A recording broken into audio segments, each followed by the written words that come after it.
Hello and welcome to the Leathercraft Masterclass Tabletop Tips with me, Phil, and in this episode I'm going to be talking a little bit about dial thickness gauges. Now these are quite simple devices sometimes, especially if they're a little cheaper.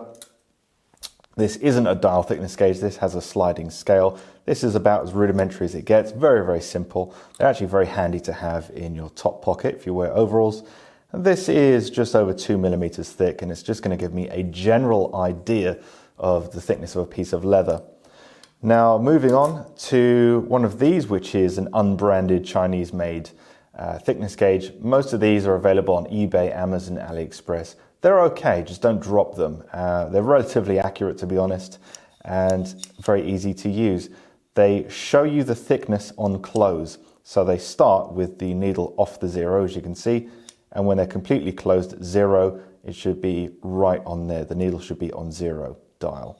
Okay, so that is very handy to have. Sometimes I keep this next to the skiving machine just to quickly check thicknesses, and I can see on here this is saying 2.1 millimeters. Okay. Moving on to something a bit nicer, this is a Mitutoyo. This is a Japanese-made thickness gauge.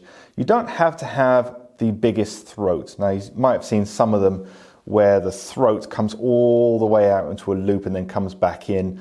That's mostly for checking large hides, checking the thickness around the center of the hide for consistency. In Leathercraft, you can have one that's a few inches, but the most accuracy is going to have one which is a smaller throat, which gives more stiffness to the frame and a lot less flex.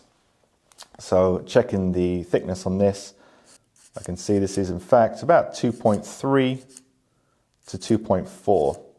Ooh, there you go, on 2.1. So there's quite a bit of variation over this, but it's very soft. But the difference is this one measures on close and this one measures on open. So you place something in there and let go, and there's spring tension on the inside that's always consistent, and it always pushes back with the same spring tension.